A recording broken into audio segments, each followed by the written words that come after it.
get around to recording these presentations as my wife's printing out something on our printer. Okay, I gotta get my, got it. Printer. I gotta shut this down so I can get to this. This is what happens in the virtual world, folks. Yeah. That's the way it is. Oh, now I can bring this back up. But again, by law now, with the updates through the latest amendments in 2014, FEMA needs to look at the flood maps every 5 years. That doesn't mean we have to update them every 5 years. It means we need to make certain that the data on them is reasonably correct and be able to talk further about where we think updates are needed. And again, with over 20,000 communities participating in the National Flood Insurance Program, basically probably 90% of the communities in the nation are participating in the National Flood Insurance Program, with the highest amount of non-coverage being up in the upper Great Plains. So, you know, Louisiana, virtually all communities are participating. There's not many, and if they are, they're probably going to be small local communities that are not participating. But there are three primary ways that FEMA accepts and revises the flood insurance data. And those are with studies that we would initiate. The other ones are community initiated map revisions, which should be the bulk of any map revisions that come on in. And then we also work with cooperating technical partners. And in the state of Louisiana, we currently have two, Louisiana Transportation Department, and then the Water Institute of the Gulf. Those are our two current cooperating technical partners. Next slide. Now, how long does a map change take? This is an extremely optimistic schedule. We will see if it's a FEMA initiated study or a cooperating technical partners study to come up with detailed revised flood insurance information, that it will take at a minimum 36 months. We have several studies in Louisiana, especially reflecting accreditability of levees that have taken over 10 years to get from where we first started doing the study to getting it effective. But the methodologies that the communities can initiate, if they're modifying base flood elevations, flood profiles, and physical floodplains on the map, that can be done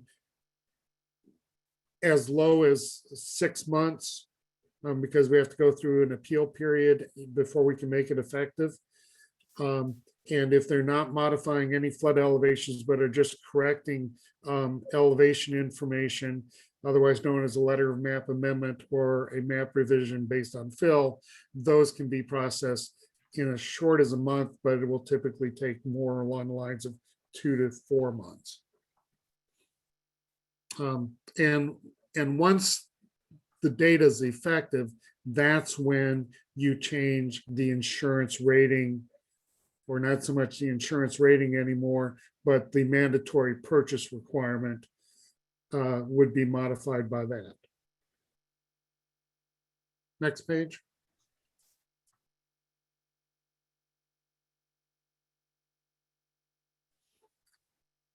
And while this is a bit out of date, it just goes to show you, because everything that's colored there are places where FEMA has some kind of mapping action going on in regards to the flood maps. We've also completed some actions down in Cameron Parish post-disaster, so they'll have better information for floodplain management purposes. And many of the areas through the Red River Valley are getting updated, what we'll call base level engineering studies. And a lot of this in blue in particular, as well as yellow, are reflective of what we call base level estimate studies. We'll talk further on that on a different slide. But I just wanted to give you an idea as to how active is FEMA in remapping and doing things in Louisiana. And the answer is we usually have about half the state under some kind of study.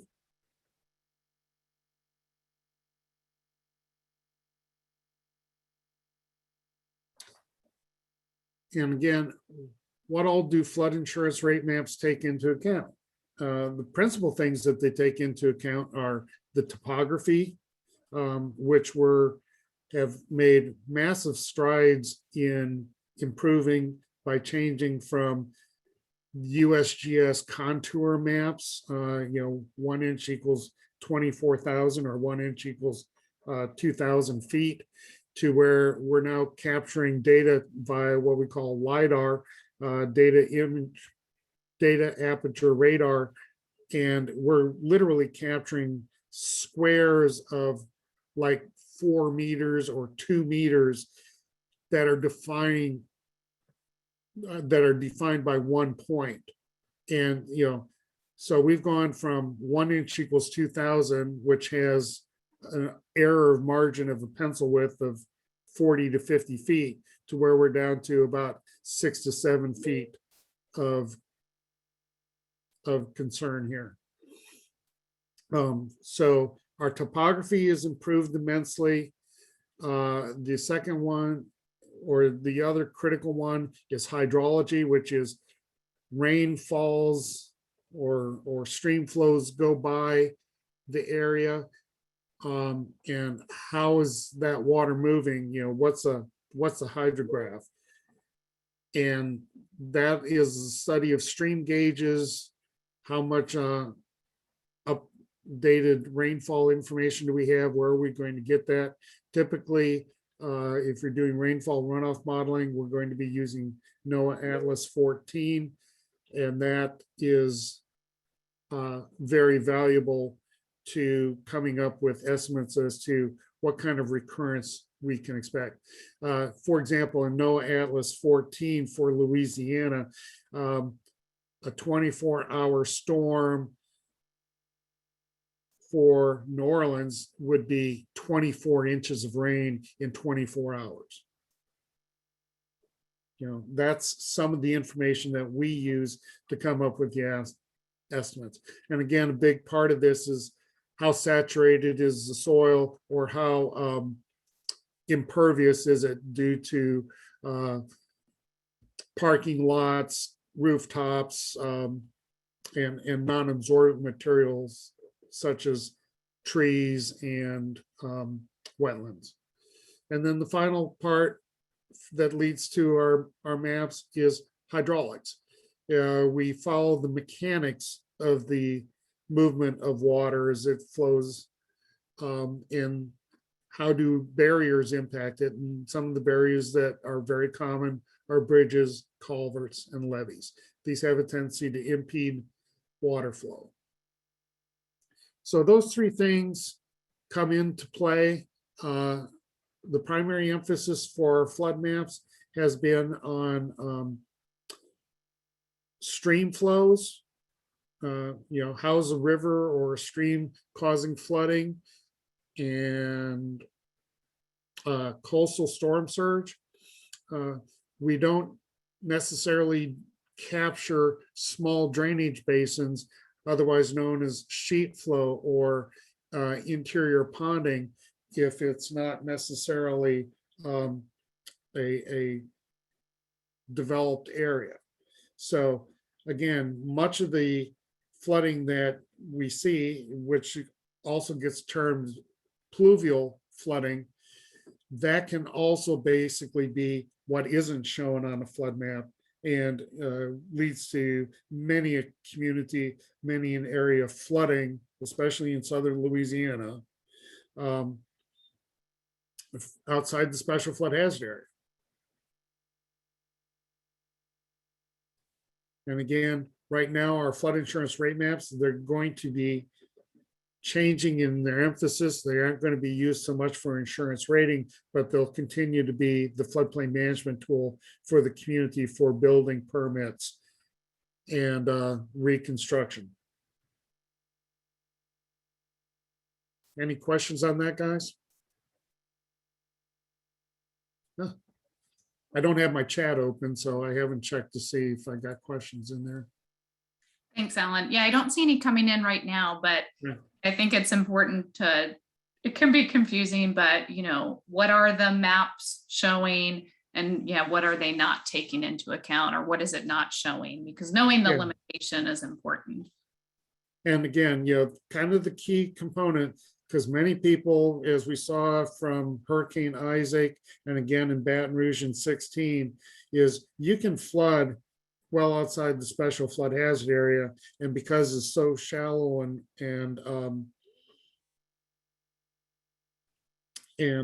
ponding and close to sea level, there isn't much area for it to run off before it starts flooding those areas.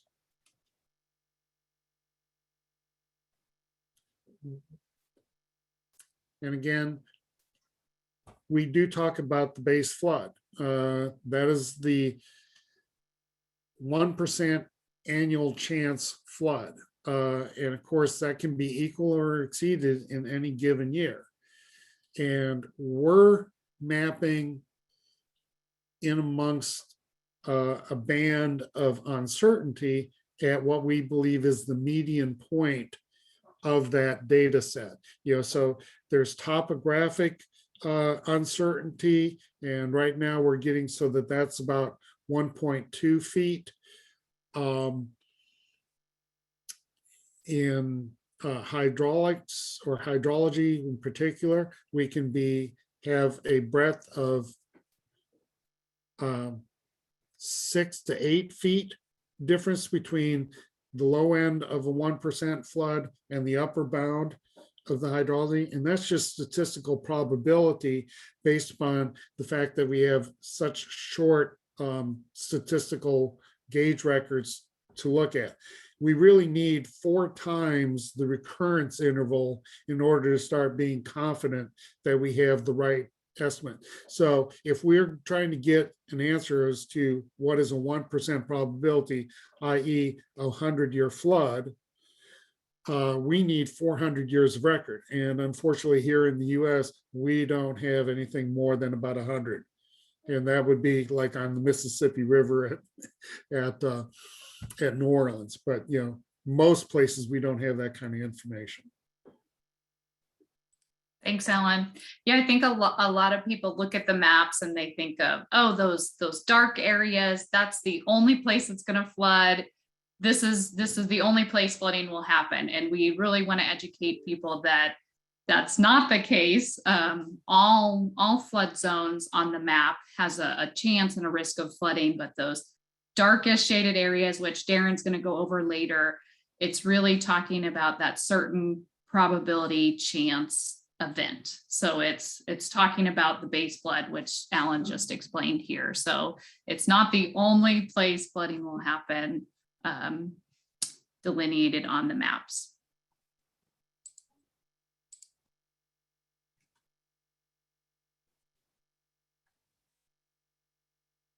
Oh, Darren, I think you're muted.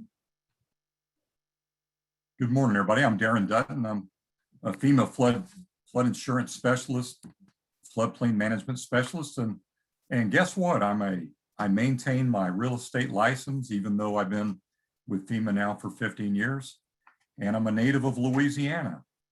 And I know one thing from my time with FEMA is that the floodwater doesn't recognize that line on the map, as Rebecca's saying. So there's a lot of reasons for that, and primarily it's about development. So development changes over time. Risks really isn't static. It's not static because development changes. and as does land use. What about weather change patterns? If you're from Louisiana, a lot of people are probably saying, Rebecca, hey, what's going on with the weather these last 5 years? Look at 2016. We're having more and more events where normally it just comes a little rainstorm. It's raining more, not more frequently, but harder when it does rain. So as more development happens, the maps should be updated. Part of the local community's responsibility is to submit letters of map change. If they don't, you can wind up with maps where flood risk information winds up outdated. In fact, Alan and I have talked in the past about how long it's taken for some Louisiana maps to get updated. By the time they're effective, the information's actually outdated. So it's important that you as a community help keep those maps updated. And by doing that, it really maintains an accurate picture of what's going on as far as risk in your floodplain. Next slide. So how can communities keep their maps up to date? Well, I'll give you a couple examples. So Alan mentioned different types of map changes. One of those is letters of map revision. So we'll use a city like East Baton Rouge, or just Baton Rouge as an example. They might have a large development in or near the river that changes something. Maybe it changes the water surface elevation, or maybe the boundaries of the stream. These are things that we utilize a letter of map revision so that the community can report these changes. That helps keep the maps changed. There are other types of map changes, requests for revisions that involve other information, like what about roads or corporate limits, Alan? Those are things that might change a map.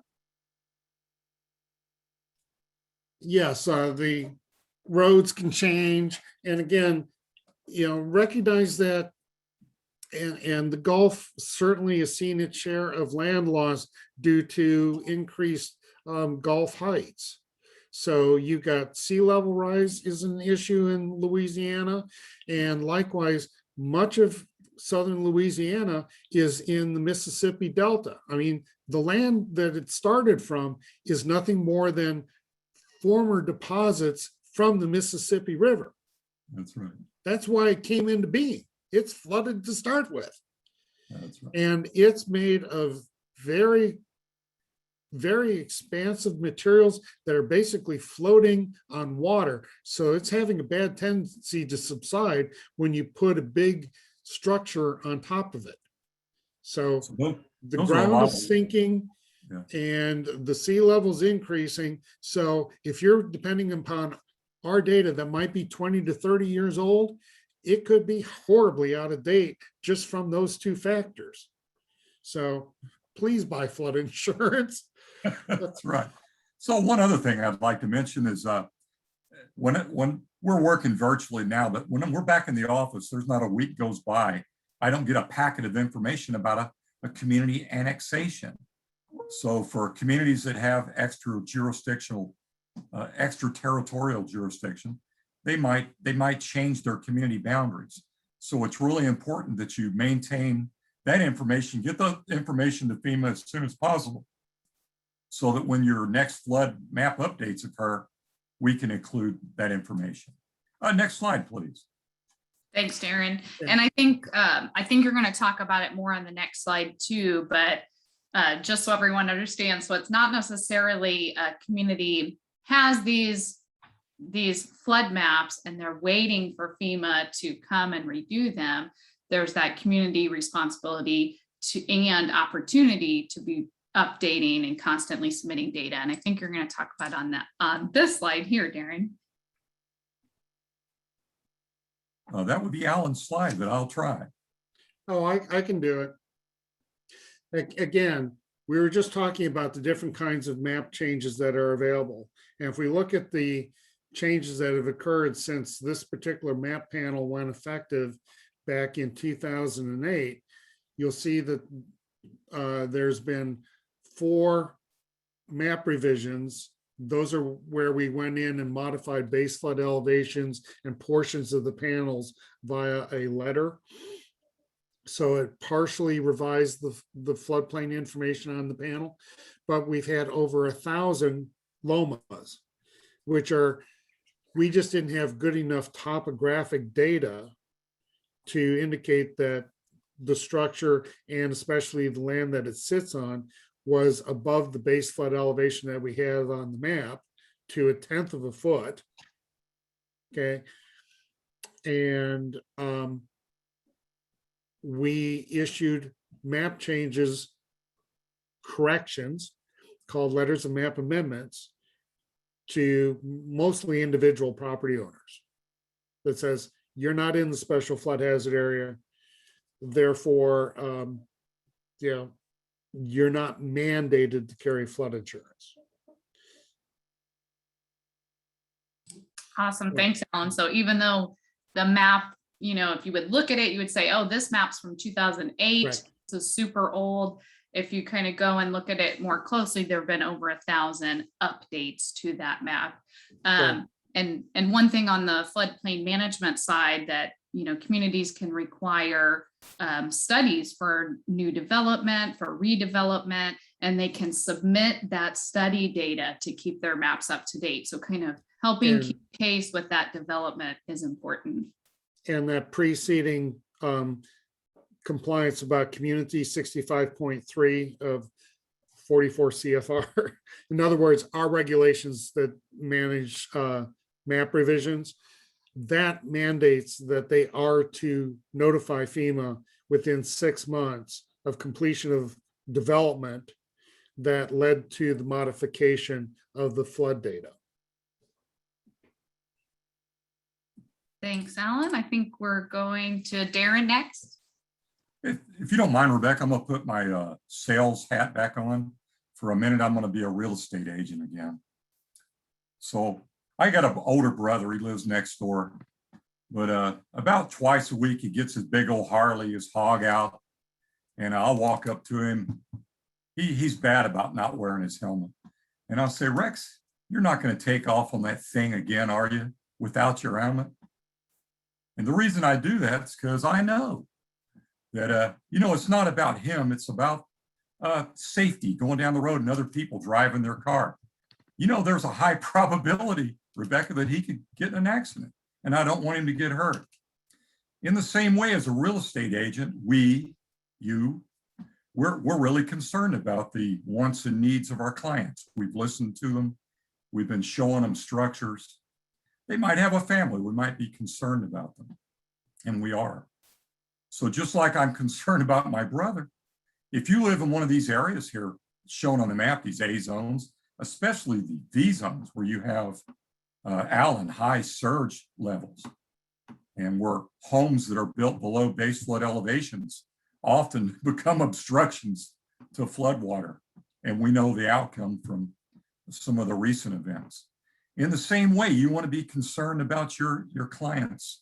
And like I am my brother, hey, you're not going to go out without a helmet on, are you? So what you want really, if I can advise you anything, advise your clients to buy flood insurance. It's really important. And I know from my past experience with FEMA, whether after a storm, my past partner's name was John Miles that I worked with in Louisiana. He said, Darren, one of the biggest factors for people's recovery after the storms, whether in 2016 or in Texas after Harvey, was insurance, not just flood insurance, but auto insurance, wind insurance. Insurance is important to people. So make sure that you advise your clients to buy insurance. And like Alan and I always kid about, if you want to know whether you need flood insurance, what is that reason, Alan? All right, everybody, pull out your driver's license. Does it say Louisiana on it? If so, you need flood insurance. That's right. I mean, there's virtually no place in Louisiana that is absolutely secure from flooding. Even Pikes Peak is not secure from flooding. So, you know, it's worthwhile having it. You hope you never have to use it. The best insurance is that you never have to use. Who wants a life insurance policy to pay off soon?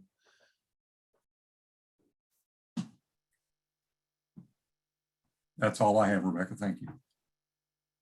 So Darren, so the mandatory purchase of flood insurance, like if you're getting Yeah. that federally That's backed right. So or mortgage, that's going to be generally your A and B zones, right?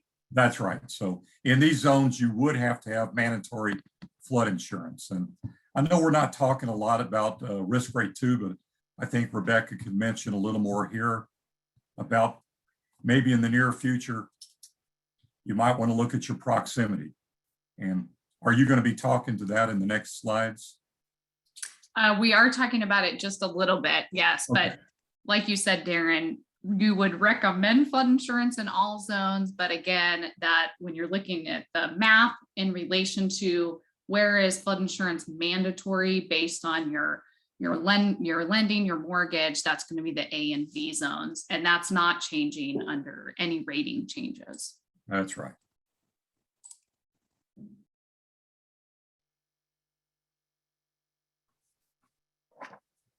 Is this my slide too? So these are your zone X. These are generally mapped. These are those that are outside the special flood hazard area. But folks, we know that during these larger events that there's high probabilities of flooding. The water doesn't recognize the line on the map. I know we're in Louisiana, but let me give you a little statistic from what happened in Houston after Harvey.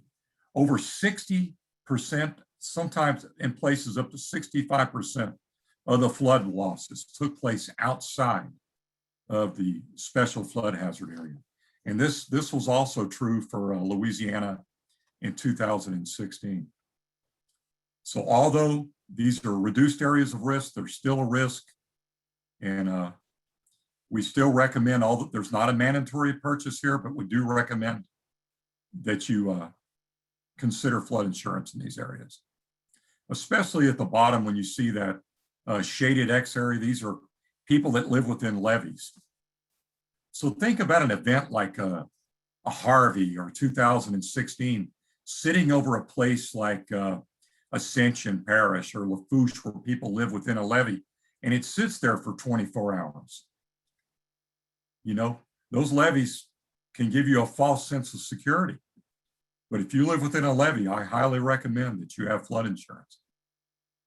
It's not always about the levee keeping the water out. Sometimes the water's coming from the sky. Sometimes the pumps can fail. Again, it's good to have the security of that flood insurance policy. There were people in areas of Houston that were fussing at us because the pumps failed. It wasn't us. They lived within a levee.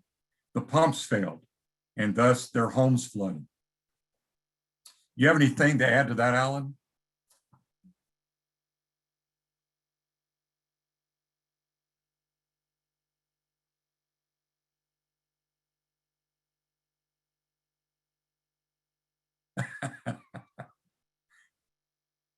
Alan's muted there. Guys, I have to shut my computer down. I can't get my mouse down to my laptop otherwise.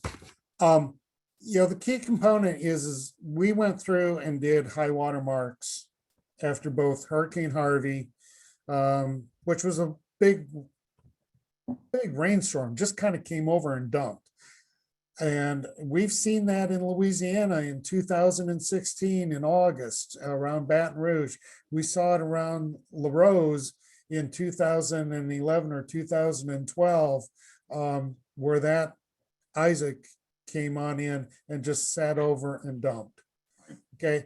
And what we noticed from those high water marks is if you went into the flood insurance studies and flood risk maps and added 4 feet, that we could not find a single high water mark that exceeded that. So in these low flat areas close to the coastline, if you have 4 additional feet, and especially if you've done it with an open foundation, virtually no structure would have flooded inside.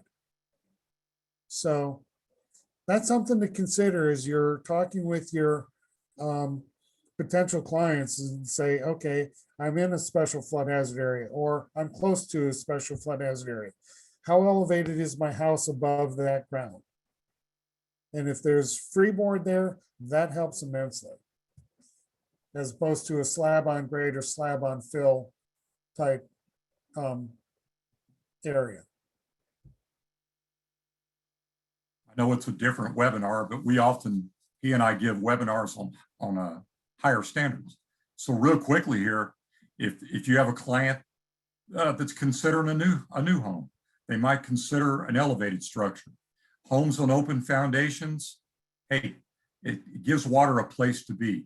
And if you're on a coastline, it allows water to get to where it wants to be. And in either case, you don't become an obstruction to flood water, because if the water gets high enough, it might it may wind up in your living room. So consider higher Good standards. point for rating changes, Darren, when we're talking about how much does flood insurance cost. So even considering those mitigation actions in these zone X areas or shaded zone X areas is definitely a smart thing. Potentially those can help with your flood insurance rate, keep you, your family, your property at less risk of flooding. So another thing we recommend is, again, these shaded X areas, flood insurance is not mandatory. So you're outside of the mandatory purchase area, but you're not outside of a flood zone. You're still in a flood zone. Zone X, shaded zone X is a flood zone. There is a risk of flooding there. So it's important how we remember to watch our language when we're talking with our clients. Instead of saying, oh, you're outside of the flood zone, remember, even zone X, shaded zone X is a flood zone. You might be out of the high risk area, but there's a risk of flooding in all areas. Now I think we're over to Pam. Yes, thank you, Rebecca. Okay, so we know that not enough people are covered by flood insurance. We also know that flood insurance dollars can help get you closer to your pre-damage condition, unlike disaster assistance, which is not always available. The average flood insurance claim, which can be made at any time, even without a federal disaster declaration, is over $54,000. When an event rises to the federal disaster level, payments are often higher. In fact, over $62,000 for Hurricane Laura and almost $90,000 for the 2016 flood. 70% of our NFIP policies are in the moderate to low risk zones. People that live outside the high risk area or the special flood hazard area tend to have a higher median income over those that live inside the special flood hazard area. Only 1 in 4 low-income households in the high-risk areas are covered by flood insurance. This information can be found in the 2018 Affordability Framework for the NFIP publication. There are over 150,000 households who have a requirement to obtain and maintain flood insurance after receiving disaster assistance for a flood event when their home is in the high-risk area. If you live in the high-risk area, you don't have flood insurance, and you receive disaster assistance for a flood event, FEMA may purchase for the lowest income households a 3-year group flood insurance policy. It is important that all of the households with this requirement get and keep flood insurance, because not only will it help them recover, but households that don't will not be eligible for any future disaster assistance. After the 2020 hurricanes, there are almost 150 group flood insurance policies in Louisiana. And that brings it back to Darren.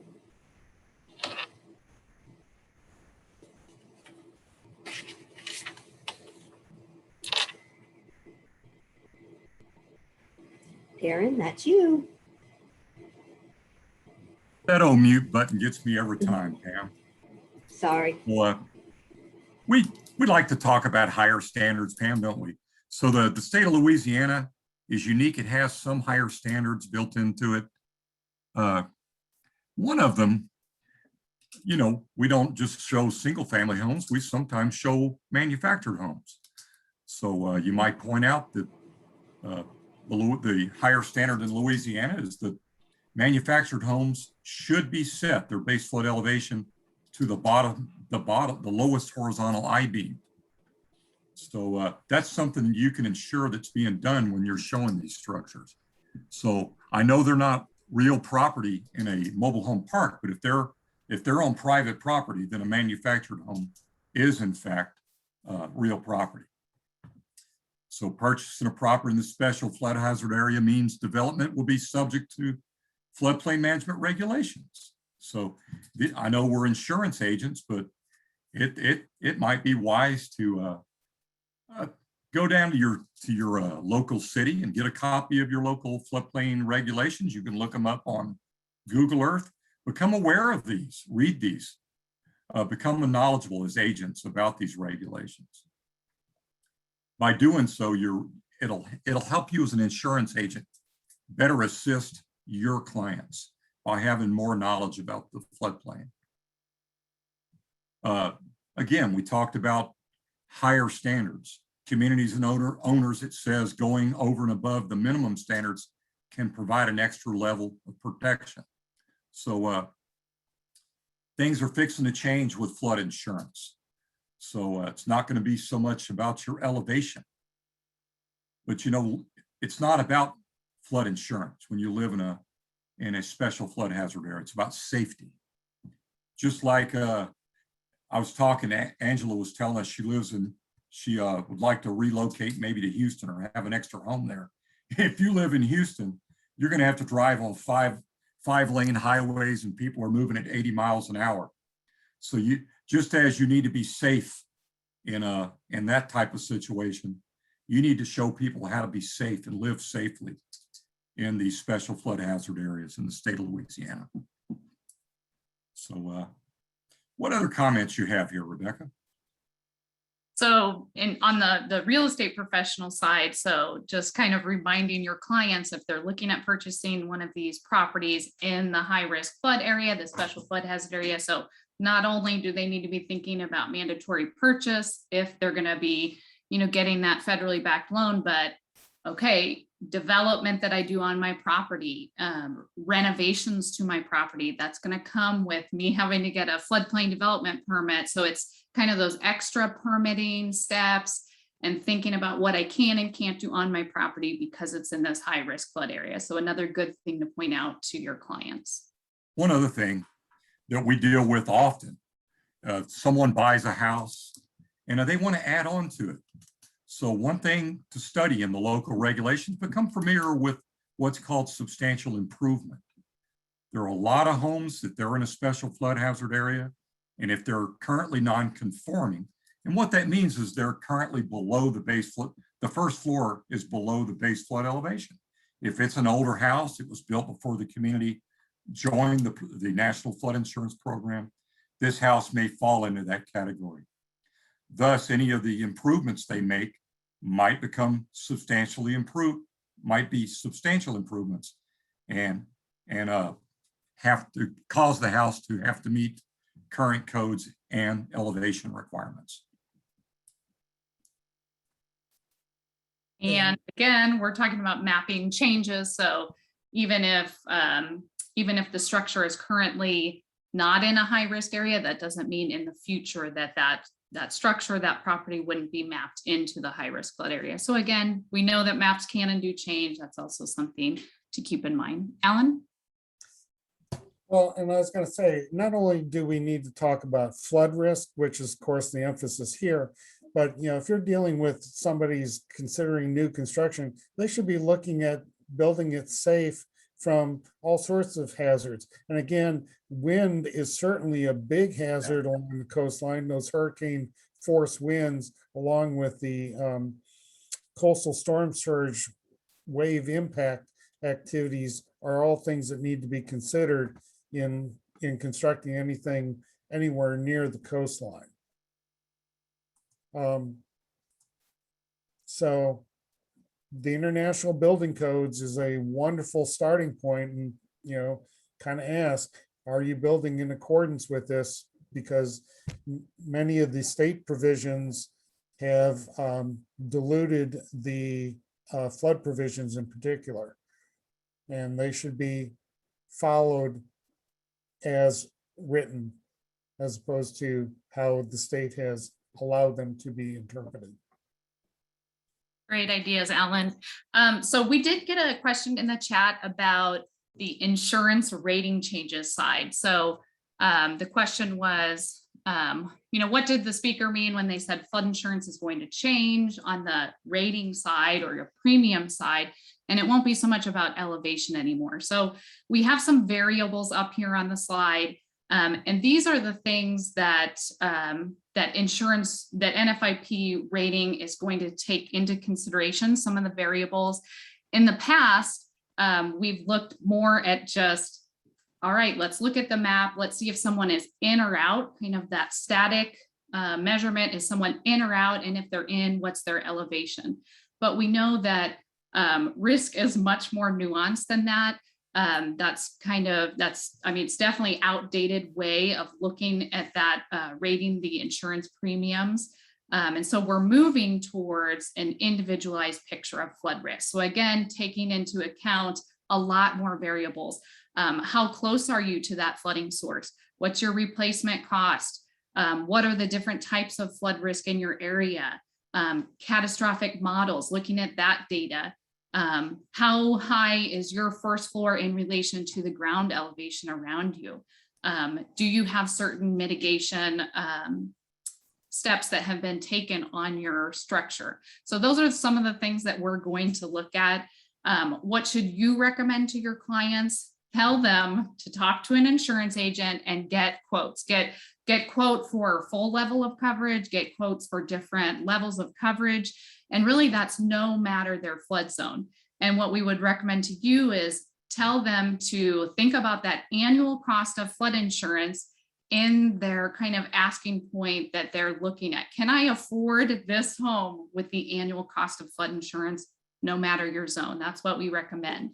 All the more reason to talk to an agent is with Risk Rating 2.0, it's going to be easier for agents to write quotes. One part of that is elevation certificates will no longer be required for rating purposes.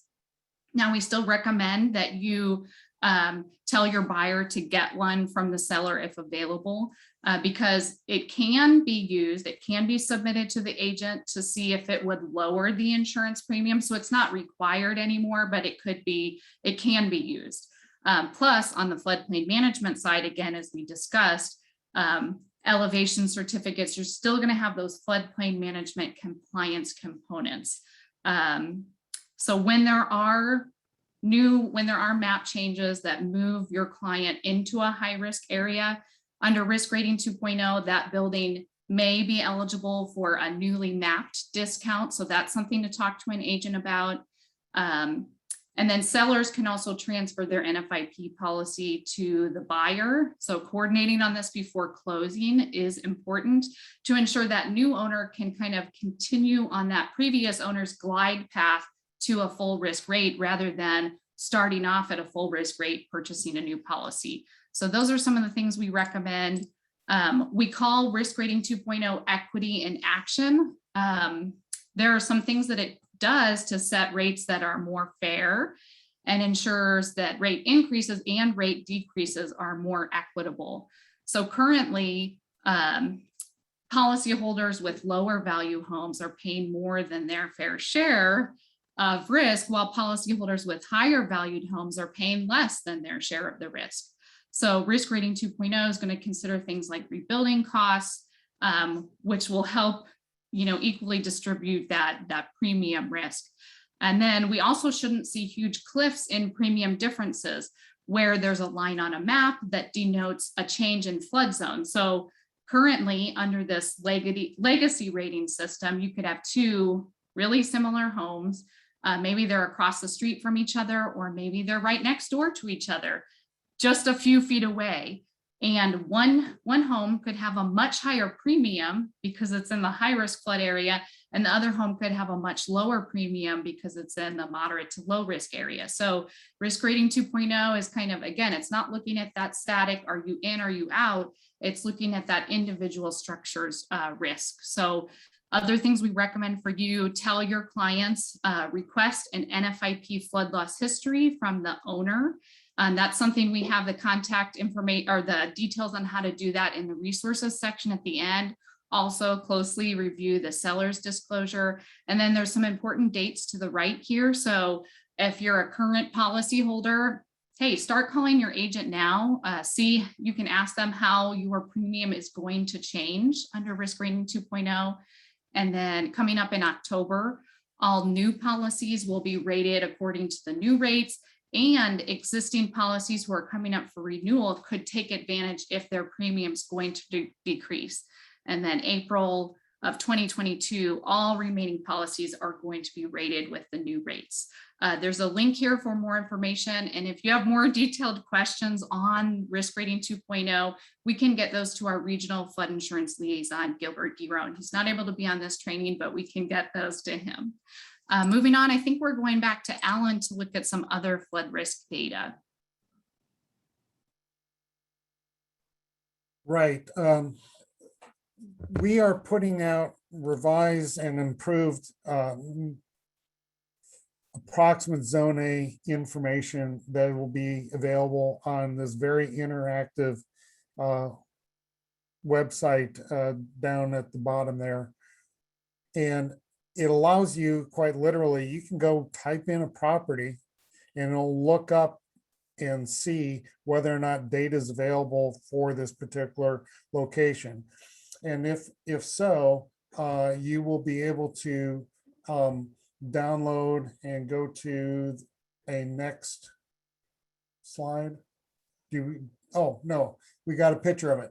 You'd end up getting a report. And if you look at the upper right-hand corner, we show a house that's indicated to be within a high flood risk zone. In other words, likely a special flood hazard area. And we think that it would have 3.4 feet of water in it from a 1% flood and a 6 feet of water in it from a 0.2% or a 500-year type flood event.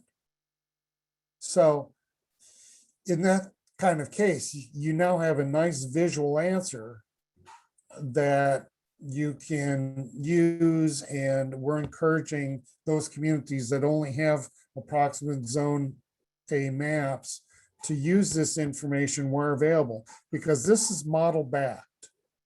It's really not a great improvement in methodology from what's on the current map, but it should look similar, and it usually provides additional information and up to a 1 square mile drainage area.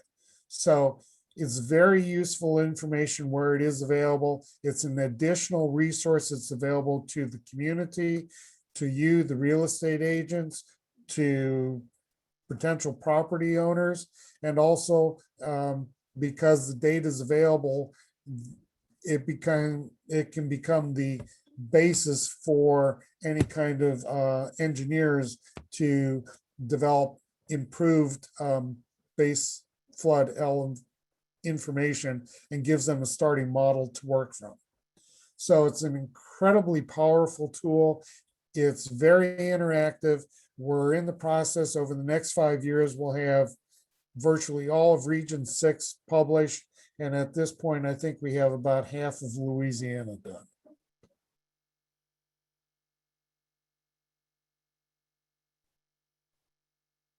Thanks, Alan. Over to you, Darren.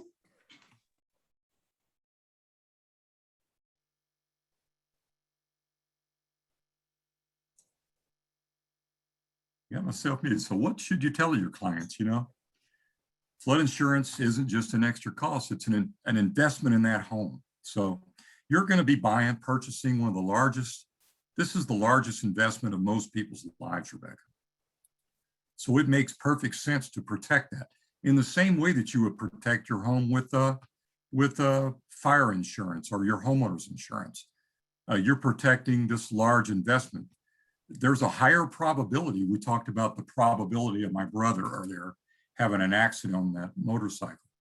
There's a higher probability actually of a flood than there is of a fire in most places.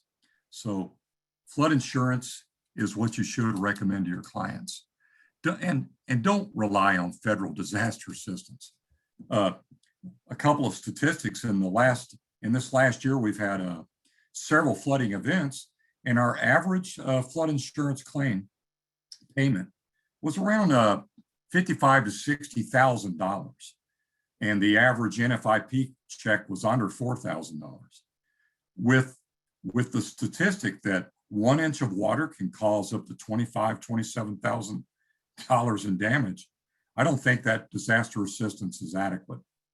So again, we recommend that you advise your clients to purchase flood insurance to help protect this largest investment that they have. So what's our key messages? Flood maps get old. That's due to risk change, due to construction, weather pattern changes. You know, we all know that the weather patterns are changing. We're getting more rain in South Louisiana than we've had in the past. Regardless of your flood zone, you're in Louisiana, the water doesn't recognize the line on the map. You should consider carrying flood insurance. So when you're with your client, or tell them to review their options as it says here. Even if the flood insurance is no longer necessary, buy flood insurance. So often after a flood, I come face to face with people in the last 16 years. I tell them, I'm so sorry about the flood you've had. Hey, but you had flood insurance. They said, no, Mr. Dutton. When my policy came up for renewal, I canceled it because I haven't had a flood claim in a while. I got a t-shirt at home. It says, pitching a tent in a flood, in camping or pitching a tent in a floodplain. It's like living in a floodplain is like pitching a tent somewhere where they're on a road where there just hasn't been any traffic in a while. But I tell you what, if you live in a floodplain, you have a high probability of a flood. In fact, during the course of a 30-year mortgage, you have a 26% chance of flooding. So by all means, purchase flood insurance. Advise your clients to buy flood insurance.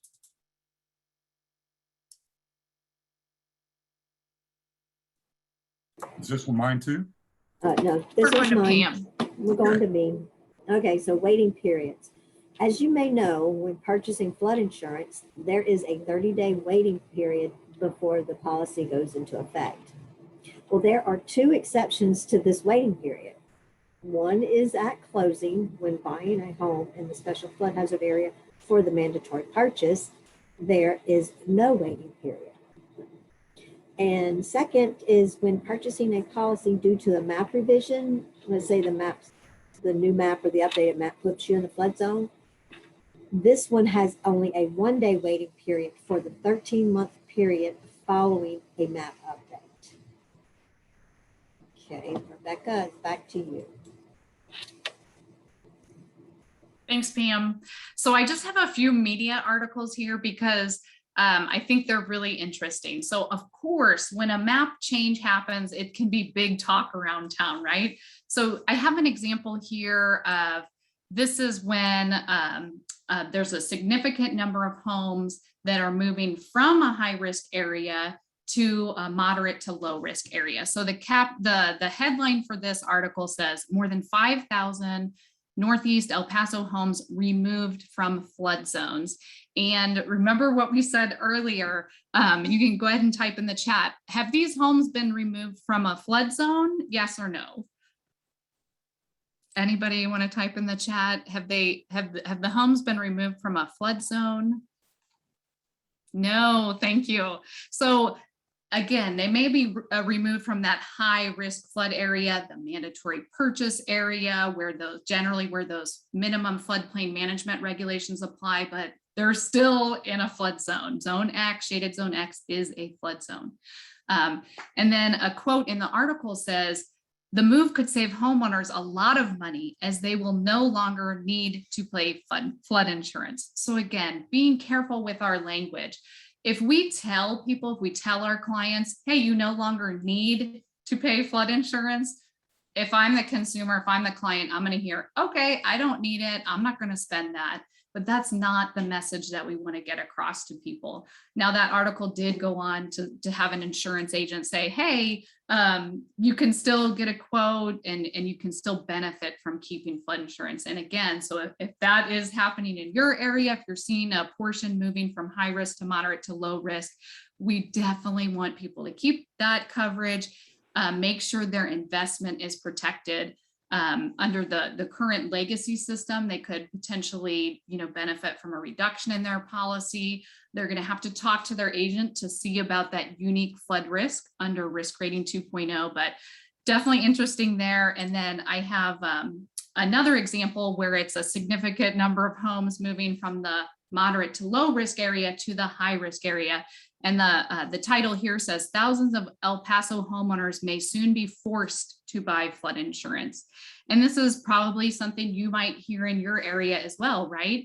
That flood insurance is this, oh, it's mandatory now, I'm going to be forced. But again, if you look at it in terms of, hey, the update to the map is telling me that I'm at higher risk. It's a good thing to have coverage.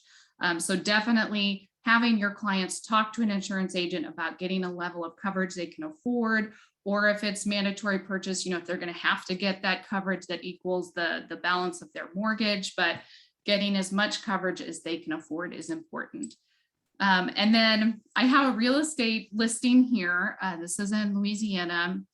It says, you will love the spacious home, freshly painted. The carpet has been shampooed. You're having some new kitchen cabinets. I definitely find that if a client is wanting to know, has a home flooded before, the listing sometimes can give you some clues. Again, if it's talking about a lot of remodeling, if it's been completely remodeled, those can be some hints if a home has flooded before. And then this listing, it says, the home qualifies for 100% financing and flood insurance is not required. Can anybody type in the chat how they think that you could reword that last sentence? Instead of saying flood insurance is not required, or how could we modify that sentence that might be better for a client and the client's best interest? Anyone want to type in the chat there?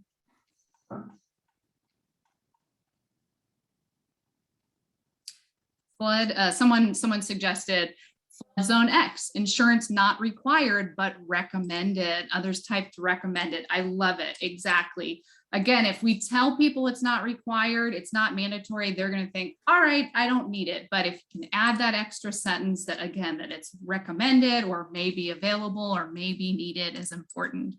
And I know we're right at closing time here, but we do have some resources for you.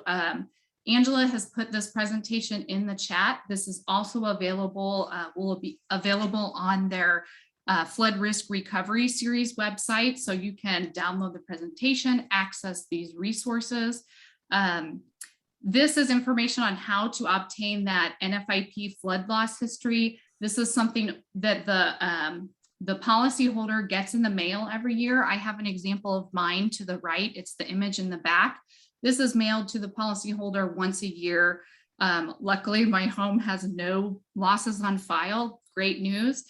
This is something that if you're, you can recommend that your buyer request from the seller. So they can call the 877-336-2627 number to start that process of requesting it. Again, only the policyholder, that owner, can call to request this for their property, as flood losses stay with that property address. And then the graphic that's on the top on the right, We do have some additional flood risk and mitigation and recovery information available. This is the link where you can go and you can kind of get an idea for, hey, how many NFIP policies are in a different parish or a different community? For some of the recent disasters, how many claims have there been and what are those average claims amounts? Those are things you can help use to have that kind of more specific and localized data to talk about flood risk and flood insurance with your clients. And then Pam? Thank you, Rebecca. The FEMA Mapping and Insurance Exchange is a hotline for anyone with questions regarding a wide variety of flood hazard mapping, floodplain management, and flood insurance topics, such as where to find and how to read a flood map, letters of map change like LOMAs, LOMERs, LOMER Fs, CLOMERs, such like that, or questions about elevation certificates, preliminary flood hazard data, and FEMA's National Flood Hazard Layer. Also, if you have questions regarding the structure, you can contact the local floodplain administrator in the city or parish that the structure is located. The local floodplain administrator can be found on our website at the link below. Next slide. Awesome. Thanks, Pam. And here is just a list of a few state-specific resources. And then always, I know that real estate professionals are super savvy. You wear many hats. So there are free social media posts, tons of materials that you can download. You can use it. You can send it to clients. This is the agents.floodsmart.gov marketing resource library. The link is right here. And there are specific map change resources. So definitely check those out. All of our contact information is listed here for the presenters today. If you have more specific risk rating 2.0 questions, you can get those to Gilbert Giron. And we just appreciate everyone's time so much today getting on this training. You guys are awesome. What you can do to help educate your clients on flood risk and flood insurance. We sure do appreciate it. Thank you so Thank you much, for- everyone, for joining us today. We appreciate it. And we look forward to seeing you next month on September 1st at 10 a.m. You can register for that series on our website. I put that in the chat as well. Thank you again, everyone. Thank you. Thank you for having me. Thank you.